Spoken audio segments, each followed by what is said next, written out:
So I want to talk about a book I read that is, I think, an actual classic, maybe a minor classic, but still a classic. And the thing is, I don't get to read too many classics anymore that I haven't read before. I mean, as Knowles would say, I've read all the books.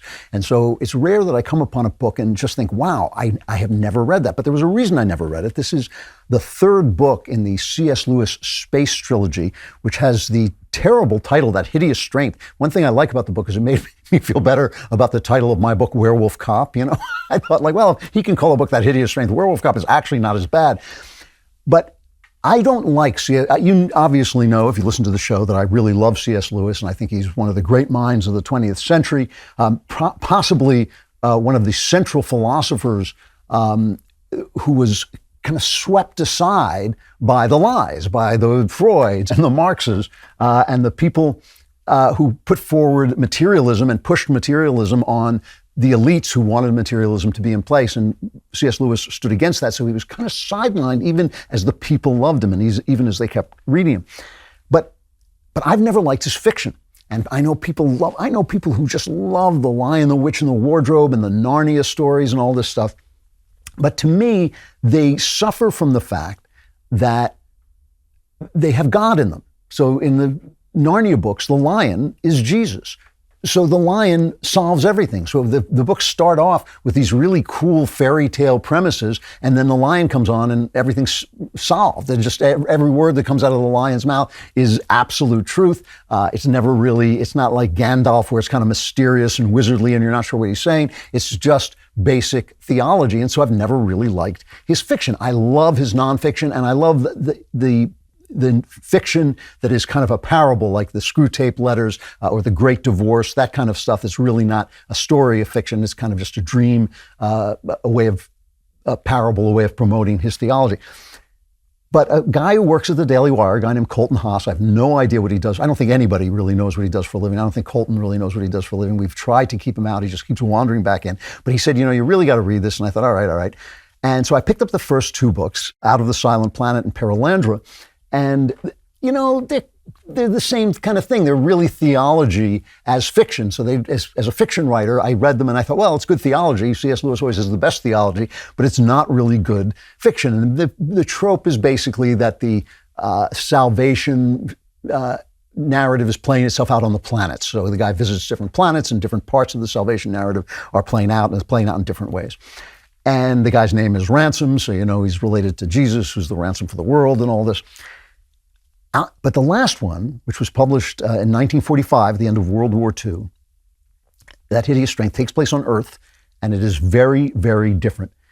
And it was a response to the science fiction of guys like H.G. Wells, who were selling what Lewis would have called scientism, the idea that science is the way to truth, or as we now call it, Fauci, that Fauci is the way to truth, and there's no other aspect of human life. And he wanted to counter that, and he's talked about it with J.R.R. Tolkien, and they were both going to write stories like this, and C.S. Lewis did what he said he was going to do, but J.R.R. Tolkien instead, during the war, produced The Lord of the Rings. And the war is a turning point. The Second World War is the end of Europe. Really, it's from the First World War and the Second World War, really one war with a little hiatus in between, and then the end of Europe. Europe is the greatest civilization that ever existed on the face of the planet. It was the successor to Rome, the successor to the classic civilizations, but it was now imbued with Christianity, and that elevated it to a new height. There has been no civilization anywhere else that produced Shakespeare, a Mozart, a Michelangelo, a Constitution of the United States, which is part of the European tradition. All of the great artists that came out of this incredible culture, while they were all killing each other, by the way. The people in there were no better than the people in any other culture. But it was really from the Reformation, from Martin Luther to World War I, this was the greatest culture that ever existed on the face of the planet. And then, for reasons that really cannot be explained, it died. It killed itself. It tore itself to pieces. And in this moment of tearing itself to pieces, thoughtful people, good people, people with insight suddenly realized that the path that it had been going down was wrong. At the end of the Victorian era, which was a very religious era, a very moralistic era, There came this kind of rebellion from what they called the Bloomsbury Group, a group of very mostly gay, highly sexualized writers, guys like Lytton Strachey, who made fun of the Victorians in a book called Eminent Victorians, and they basically were rebelling against the Victorian buttoned-down, highly moralistic society. And not that there was nothing wrong with the Victorian society, but it was a very liberalizing as well as a very moralistic society. And then everything exploded. Then there were these two wars, and Europe, as we knew it, was gone. The British Empire, especially, gone. They gave it away. They gave it away because they could no longer support it. And suddenly these books start to be written.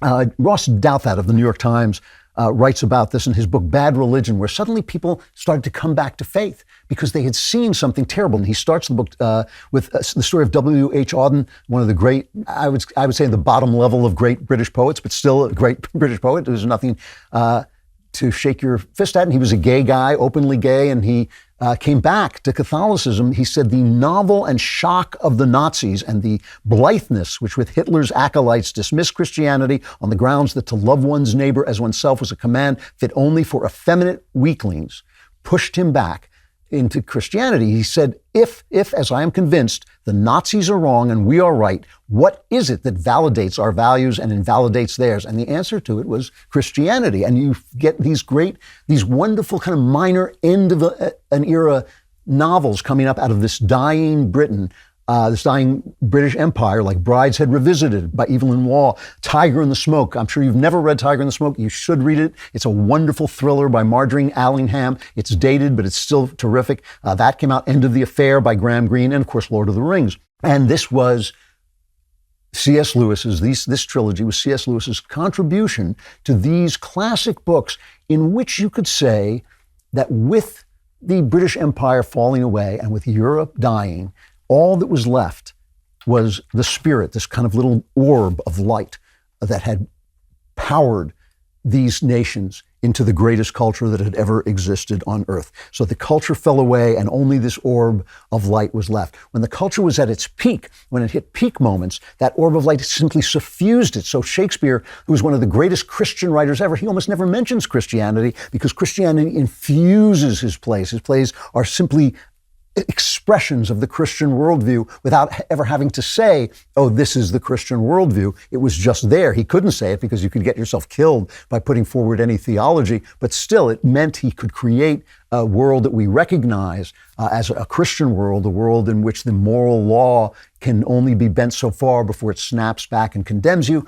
That is the way Shakespeare's plays works, but he's not a Christian writer. Suddenly, in order to write about what it was that powered Europe, you had to become a Christian writer because the culture had fallen away and all that was left was this orb of light. The Spirit travels where it will. We build our empires, we build our nations, we build our great countries and businesses and enterprises, and they all collapse. But that orb of light keeps traveling on because it's true forever.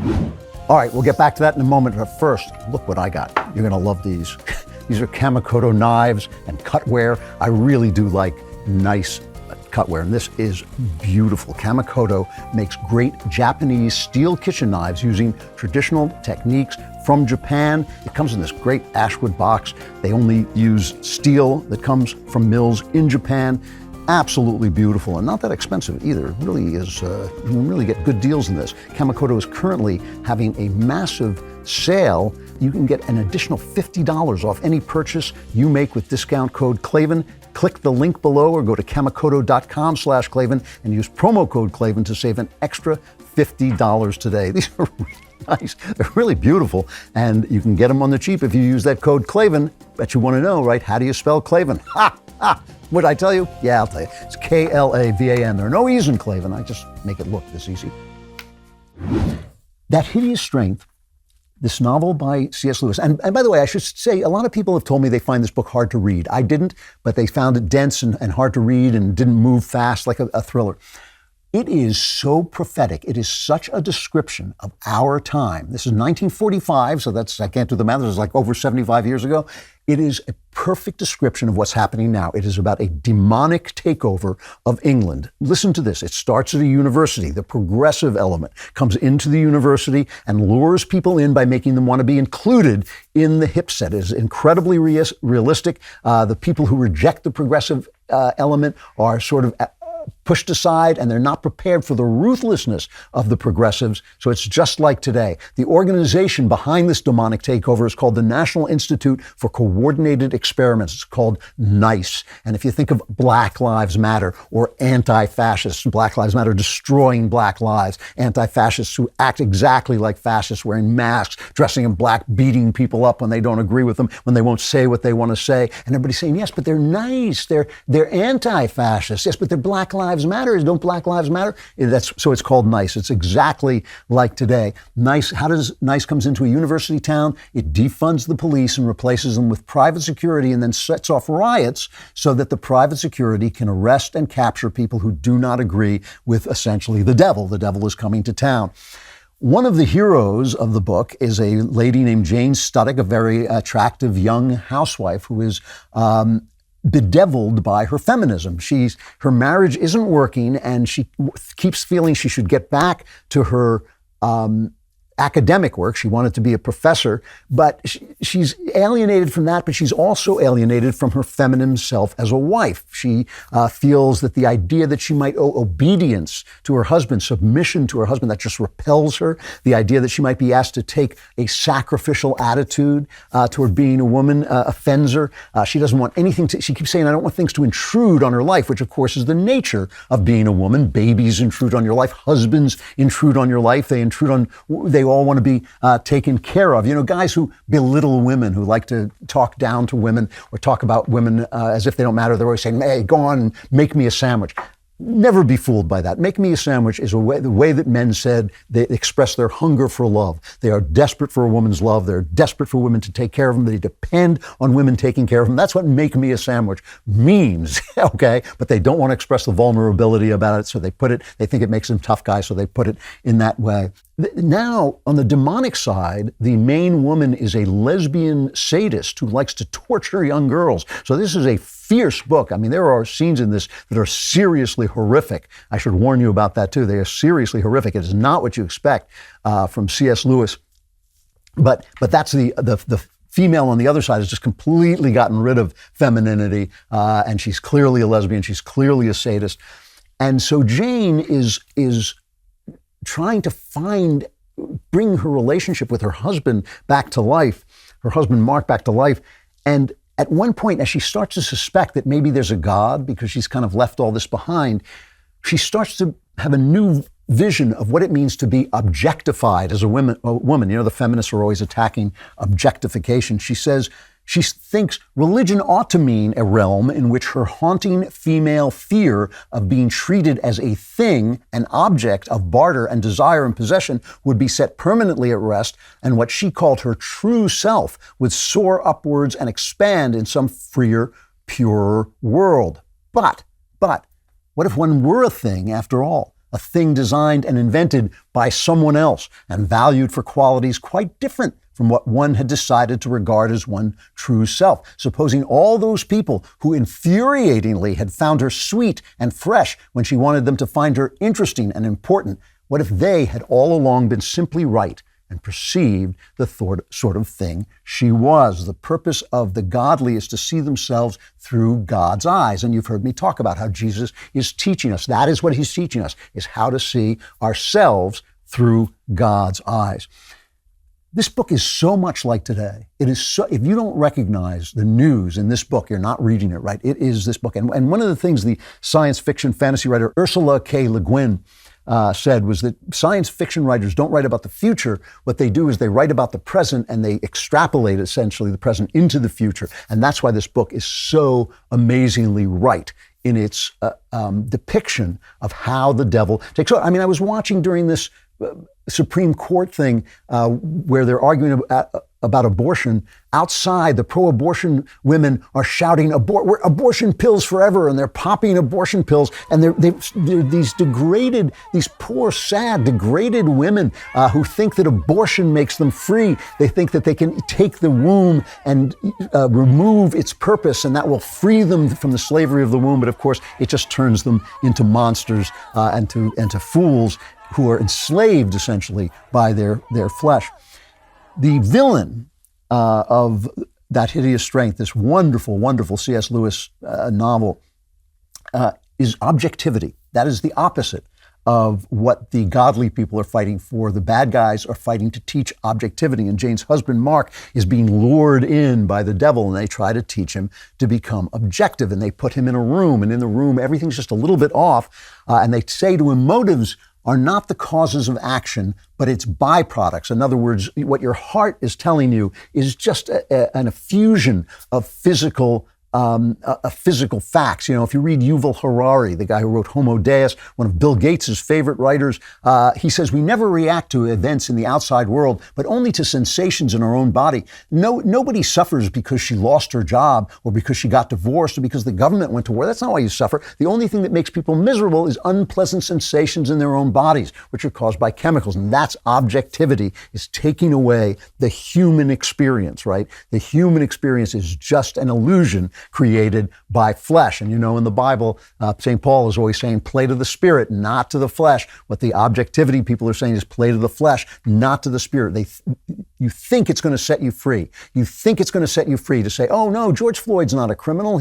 We'll build a statue to him. He's a martyr. Oh no, sex is not for conception. It's just for fun. We'll do it any way we want. You think it's going to set you free, but in fact, it enslaves you every single time. Science, or Fauci, as we now call it, is in fact idolatry, the way the left talks about it. We've noticed this, right? They talk about the science. It's the science talking. Fauci is the science. But there is no the science. Science is a wonderful, wonderful blessing. It is a method by which human beings can learn about the material world. But in the end, if you think that you are going to control the world through the science is going to control you. And this is something that C.S. Lewis learned from his friend Owen Barfield, who philosophized that we once understood the world as imbued with spirit, and then we separated the spirit from the flesh, and the spirit essentially fell off and became irrelevant and died, while the flesh became everything and became our idol. The objectivity is idolatry, and this is what C.S. Lewis depicts in this incredible novel, That Hideous Strength. I can't recommend it enough. As I said, some people find it hard to read, dense read, but I just found it incredibly exciting spiritual explanation of the things that are going on today. It is almost like reading the newspaper, but like reading the newspaper with a spiritual eye that shows you what's going on underneath it. I really highly recommend this book. If you love this content, how could you not love this content? Subscribe and like.